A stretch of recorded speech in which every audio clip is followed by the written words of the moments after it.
바울이 죄수의 몸으로 예루살렘을 떠나서 배를 타고 로마로 가는 가운데에 미양이라고 하는 곳에 머물게 되어집니다.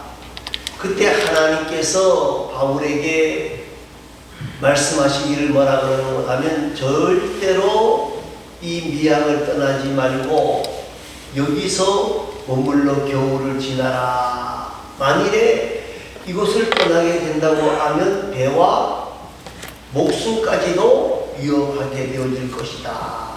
그랬어요. 그런데 이 백부장이 바울의 말을 듣지 않고 선장과 선주의 말을 들었어요. 왜요? 그들은 이 미양이라고 하는 곳이 너무 적은 항구예요. 그러니까 베닉스라고 하는 좀 큰 곳에 가서 놀고 먹고 마시고 즐기자 하는 그런 향락주의에 빠지게 되어진 거예요. 그런데 마침 뭐가 부는 순풍이 부니까 이거 우리를 떠나가라 한다. 바울의 말은 아니다. 그리고는 떠나가서 바다로 나아갔는데 바울이 영향을 대로 유라굴로 태풍이 불어서 14일 동안 고난을 겪게 되어집니다. 어떻게 생각하면 저들은 죽어도 마땅한 자들이에요. 왜요? 하나님께서 가지 말아라 하고 경고를 보냈는데 들었어요? 안 들었어요? 안 들었어요. 왜 안 들었죠? 순풍 때문에 안 된 게 아니죠. 먹고 마시고 놀자고 하는 이 향락주의에 빠져가지고 어디로 가야 된다? 베니스로 가야 된다고 하는 그 인간적인 수단과 방법, 놀고 먹자고 하는 이 향락주의 때문에 떠난 것이지 특별한 이유가 없어요. 그런데 그 자기들이 욕심 때문에 지금 이런 고난을 겪으니까 죽어도 뭐 큰 소리 칠 게 없잖아요. 그죠? 그런데 한번 생각해 보시기 바랍니다. 만일에 여기에 바울이 타지 않았다 그러면 그들이 어떻게 됐을까? 다 죽었다. 다 죽었다. 누구 때문에 산 거예요, 이 사람들? 바울 때문에 사는 거예요. 바울 때문에 사는 거예요. 자, 그러니까 이제 그들이 바울의 말이 누구의 말이다? 하나님이 하신 말이다. 그러니까 이들이 지금 하나님을 믿기 시작하는 거예요. 바울의 말을 믿기 시작하는 거예요. 자, 그래서 바울이 이제는 먹읍시다. 먹고 기운 차리십시다. 그리고 이제 가까이 왔으니까 우리가 배에 상륙하십시다. 그래서 닷을 내리려고 그럽니다. 닷을 내리려고 그러는데 앞에서 지금 다른 사람들이 닷을 내리는데 서너 몇 사람이 뒤로 갔어. 뒤에 가서 닷을 내리는 게 아니라 뭘 내려요? 거룻배. 이제 사고가 나면 타고 도망갈 조그만한 배를 내리려고 하는 거예요. 그때 바울이 뭐라 그래요? 여러분, 이 배를 떠나가게 되어지면 산다 죽는다? 죽는다. 이 배 안에 있을 때 하나님은 우리를 지켜주셔서 우리의 머리털 하나도 상하지 아니하도록 할 것이다. 그랬어요. 그러니까 그 말을 듣고 군인들이 쫓아가서 그 배를 어떻게 해버려요? 잘라내버려요. 왜 그럽니까? 이제 누구 말을 믿기 시작하는 거예요? 바울의 말을 믿기 시작하는 거예요. 자, 하나님께서 이들이 이제 무사히 육지를 만나서 도착하게 되어집니다. 결론적인 이야기입니다만 미리 말씀은 지난번에 말씀드렸습니다만 하나님께서 왜 바울을 비롯한 276명 왜 살려주었을까요? 그렇죠? 이제 이들은 하나님의 능력을 하나님의 역사를 경험한 사람들이에요. 하나님이 이렇게 역사하시더라. 그래서 집에 돌아가서 내가 이번 돈 벌러 가서 누구를 만났느냐? 누구를 만났어요? 하나님을 만났다. 하나님을 만났다. 그들이 하나님을 믿는지 안 완벽하게 믿는 사람도 있지만 안 믿는 사람도 있었지만 그래도 하나님의 살아계심을 모든 사람들에게 증거하고 소개하는 전도의 일꾼이 되어졌다고 하는 것에는 우리 누구도 부인할 수 없다는 거예요. 자, 그러면 오늘 1절 말씀을 봅니다. 1절 한번 읽어보시기 바랍니다. 우리가 구조된 위에 앉은 그 성은 멜리데라 하라. 자, 2절 말씀입니다. 비가 오고 바다가 참에 원주민들이 우리에게 특별한 공경을 하여 불을 피워 우리를 하여 영접하라. 자, 이제 바울이 정식 항구도 아니에요. 그런데 지금 이상한 곳에 간신히 배를 타고 수영을 해서 또 널쩍어지나 기구를 타고 육지에 올라가게 되어졌는데 그 육지가 어디더라? 멜리데라고 하는 거예요. 멜리데라고 하는 것이. 지금 멜리데는 몰타라고 하는 나라인데요. 이 멜리데라는 섬은 제주도의 6분의 1밖에 안 돼요. 그 작은 섬이요. 작은 섬이에요. 작은 섬. 자, 그런데 한번 생각해 보시기 바랍니다. 여기 원주민들은 누구였을 것 같아요? 토인들이었죠. 흑인들이라고 말해요. 토인들이라고. 원주민.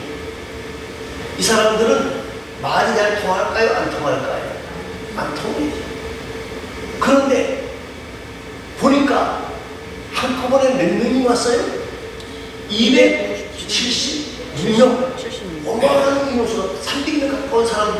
그런데 거기에 보니까 어떤 사람들도 있느냐? 죄수로서 손에 고랑을 차고 있는 사람도 있다는 거예요. 손이든 발에 도망가지 못하게 그들이 말은 통하지 않아도 저 사람들은 뭐다? 죄인이구나.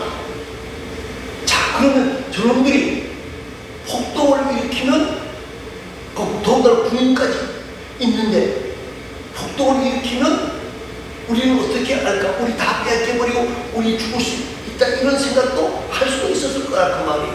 그런데 이 원주민들이 특별한 동정을 하여 특별한 동정을 하여서 바울과 그 모든 사람들을 영접하고 잘 대해줬다는 거예요.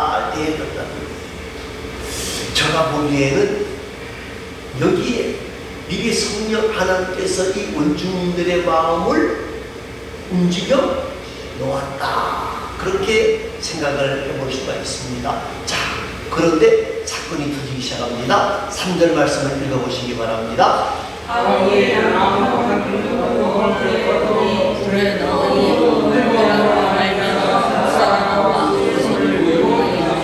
자, 바울도 죽고 모든 사람 다 죽으니까 이제 뭐 하는 거예요? 모닥불을 피우는 거예요. 모닥불을 피우는데 나무 한 단에 갖다가 똑 집어넣는데 그 불 속에 타면서 그 안에 있는 뭐가 나와요? 뱀이 나와서 누구를 물었어요? 바울의 손을 물고 있는지라.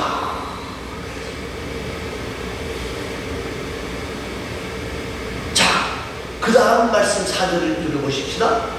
원주민들이 이 짐승이 그 손에 매달려 있음을 보고 서로 말하되 진실로 이 사람은 살인한 자이다. 바다에서 구조를 받았으나 공의가 그를 살지 못하게 하리로다. 자, 바울이 죄수의 법을 입고 있고 여러 가지 죄수의 모양을 하고 있다는 거예요. 그런데 그들이 보기에는 이 사람은 뭐 한 사람이요? 죄 지은 네? 죄 지은 사람이요. 그 죄 지은 사람 중에서 어떤 사람이요? 살인한 자로다. 이 사람이 살인자인데 이건 원주민들의 생각이에요.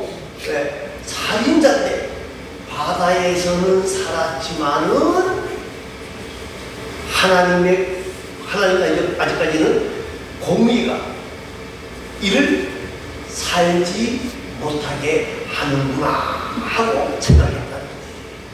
왜 이런 생각을 했는 거냐면요, 이 토인들, 원주민들은 뱀을 공의의 신이라고 생각하고 있었습니다. 그 이유가 있는데 무슨 이유냐면요, 그 옛날 아프리카 북부 리비아에서 아주 완악하고 포악한 해적들이 있었답니다. 이 해적들이 갑자기 큰 풍랑을 만나서 배가 파손되어져 멜리의 섬에 들어오게 되어졌는데, 이들이 나와가지고 이제 우리 살았다, 그리고 바닷가에서 앉아 쉬고 있을 때 갑자기 뱀이 나타나서 이 모든 사람들을 다 죽였다는 거예요. 그래서 이 멜리의 섬의 사람들이, 이 사람들이 바다에서는 이렇게 살아났지만은 공의의 신인 뱀이 나타나서 이 모든 사람들을 다 어떻게 했다? 죽였다. 그러니까 딱 여기에 해당되는 사람이 누구예요 지금요? 바울이. 저 사람은 악한 사람인데, 악하고 악한 사람인데, 이제 공의의 신이 뱀을 보내서 저 사람을 어떻게 했다? 네. 이제 죽게 했다. 그래서. 자. 그런데 5절 말씀을 또 보십시다. 5절 읽어봅니다. 5절입니다. 바울이 그 짐승을 물에 떨어버리매 조금도 상함이 없더라. 자, 이 손에 뱀이 물고 있어요. 근데 바울이 어떻게 해요? 예? 툭툭 털어버리니까 조금도 상함이 없다. 자, 그 다음입니다. 6절을 읽어보시기 바랍니다. 그들은 그가 꺾든지 혹은 갑자기 쓰러져 죽을 줄로 기다렸다. 오래 기다리고 그에게 아무 이상이 없음을 보고 돌이켜 그가 그들을 말하되 그를 신이라 하라. 자, 이제 그들은 말입니다. 바울이 툭툭 뱀을 털어버렸어요. 그런데 어떤 생각을 하고 있는 거예요? 죽겠다. 예, 뱀에 물렸으니까 몸이 막 부어오르든지 이제는 독이 퍼져가지고 갑자기 있다가 픽 하고 쓰러질 줄 알고 기다렸는데 죽어요 안 죽어요? 안 죽어요. 그래서 그들이 뭐라고 생각했다고요? 신이라 생각했어요. 이제는 그들이 살인자라고 하는 생각에서 뭐로 바뀌는 거예요? 신이라고 바뀌는 거, 신이라고 바뀌는 거. 자, 사도행전 14장에도 이와 비슷한 사건이 하나 기록이 되어 있습니다. 사도행전 14장에 무슨 사건이 있는 것 하면요, 누스드라에서 있었던 일이죠. 안진뱅이 된 사람을 일으켜 세웠을 때 사람들이 뭐라 그래요? 이것은 누가 하는 것이다? 신이 하는 것이다. 그리고 와서 하나님, 신이 와서가 아니라 바울에게 와서 바울을 뭐로? 신으로 모시려고 했던 그런 기록이 있습니다. 여러분, 오늘 우리에게 중요한 것은 뭐냐?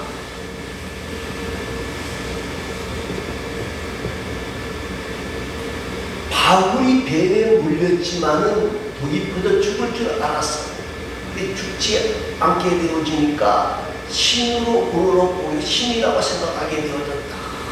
그랬는데 사랑하는 성도 여러분, 오늘 저와 여러분이 이 땅을 살아가면서 정말 우리가 어려운 문제를 만날 수 있어요.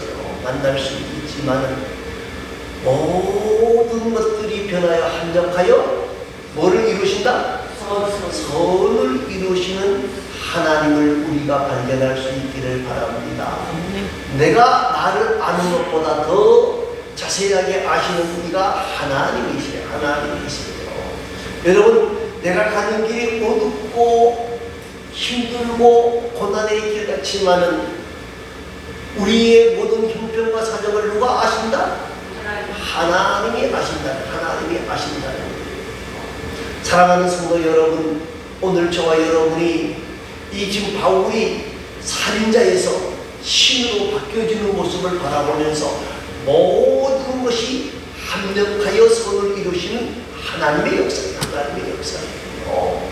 자, 이게 그냥 우연히 되어지는 사건이 아니고 그 다음에 연결이 됩니다만은요, 여러분, 오늘 우리가 이 땅을 살아가다가 힘들고 어려울 때에도 하나님은 누구와 함께 하신다? 나와 함께 하신다. 여러분, 그렇기 때문에 우리는 여러 가지 어려운 속에 난간 속에 빠져 있을 때라도 언제나 하나님 앞에 엎드려 기도하는 자가 되어져야 돼. 영의 눈을 뜨고 기도하는 자가 되어져야 돼. 지금 기도하지 말고, 예? 지금 기도하면 안 돼요.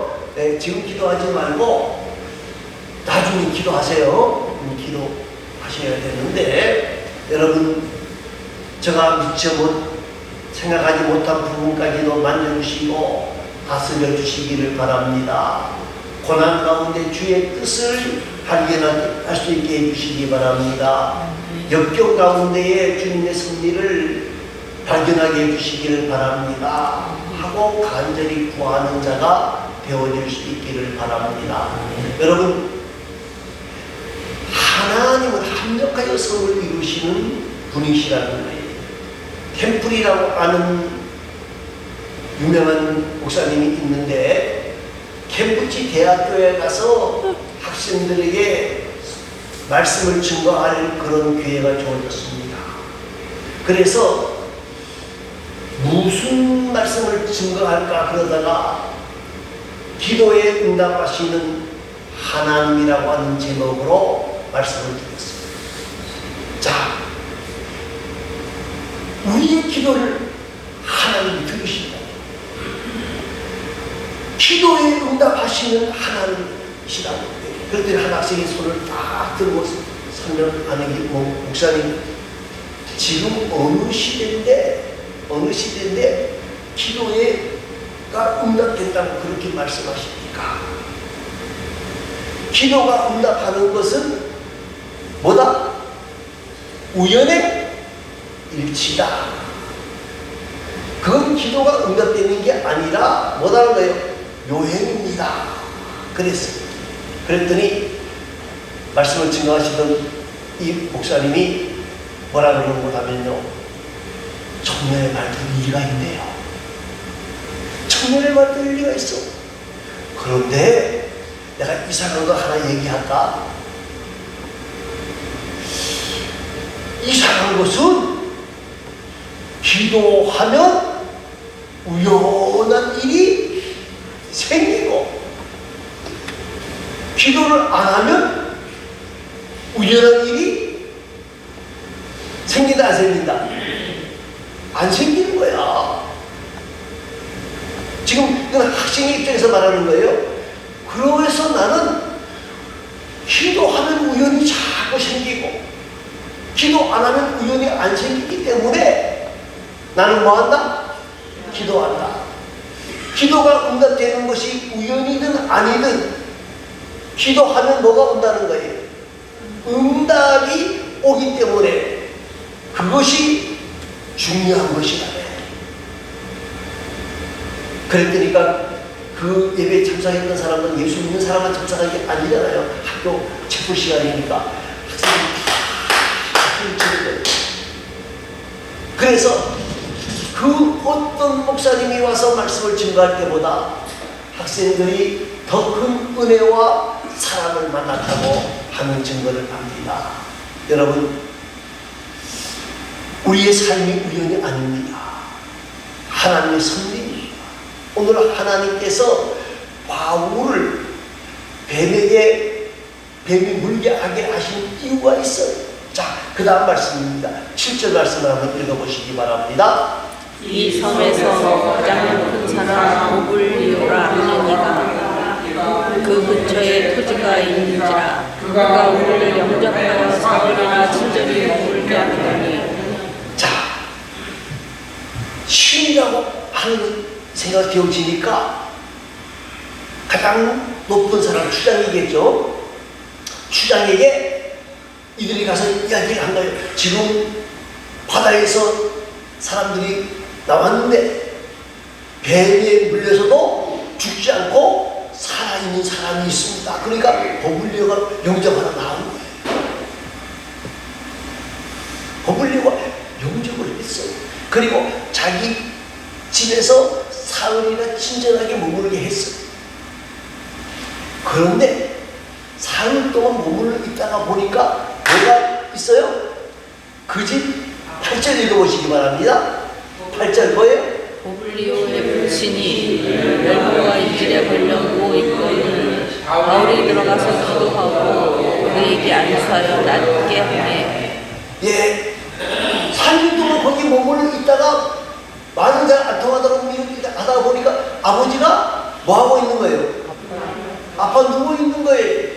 그래서 바울이 들어가서 기도하고 안수했더니 어떻게 했다? 나았어. 그랬더니 이 소문이 또 어떻게 돼요? 온 성에 다 퍼지기를 9절 말씀을 보시기 바랍니다. 이러므로 성읍 가운데 다른 병든 사람들이 와서 고침을 받고 고침을 받았다고 했어요. 그러고 난 뒤에 이제 배가 떠날 때에 그들이 후원예로 섬기고 배에 쓸 것들을 가득히 실어서 보냈다. 성경은 그렇게만 나와 있어요. 그런데 중요한 것은 그 멜리게 섬의 사람들이 누구를 믿기 시작하는 거예요? 예? 하나님을 믿기. 그래서 지금까지도 그들은 이 멜리게 사람들은 지금까지도 예수를 섬기는 사람들이 되어져 있는 거예요. 사랑하는 성도 여러분, 오늘 바울을 영접했던 고넬료 영접하고 싶어 영접한 건 아니에요. 그죠? 그러나 영접했더니 하나님께서 자기 아버지의 병도 그 성에 있는 모든 사람들의 병도 고쳐줄 뿐만 아니라 누구를 만나게 해요? 예수 만나는 은혜와 복을 주신다. 이게 그냥 되어진 사건이 아니고 하나님의 계획과 섭리 가운데 진행되어지는 모습이라는 거예요. 사랑하는 성도 여러분, 오늘 우리가 이 땅을 살아가면서 다른 사람들을 대접하고 섬기는 일에 열심을 다할 수 있기를 바랍니다. 우리가 잘 아는 것처럼 아브라함이 부지중에 천사를 대접함으로 100세의 아들을 얻게 된다고 하는 소식을 듣게 되어지고, 그리고 부지중에 천사를 대접함으로 하나님의 비밀을 알게 되어지고, 또 소돔 고모라가 멸망당할 때에도 소돔 고모라에 있던 롯도 부지중에 천사를 대접함으로 소돔 고모라에서 멸망을 당하지 않고 나아올 수 있게 된 것을 우리가 압니다. 여러분, 그리스도의 삶은 무슨 삶이냐? 친절을 베푸는 삶이에요. 여러분, 우리가 다른 사람에게 친절을 베풀 줄 아는 삶을 살아갈 때에 거기에 큰 역사가 있는 거예요. 기적이 있는 거예요. 그리고 또 큰 하나님의 은혜를 만나게 되는 거예요. 저와 여러분이 오늘 이 모습을 바라보면서 우리 교회 안에서만이 아니라 세상 사람들을 섬기는 일에 열심과 최선을 다하는 귀하고 아름다운 자들이 되어지고, 그래서 기적을 만나고 은혜를 만나고 복을 만나는 우리 모두의 삶이 되어질 수 있기를 간절히 소망합니다. 기도하겠습니다.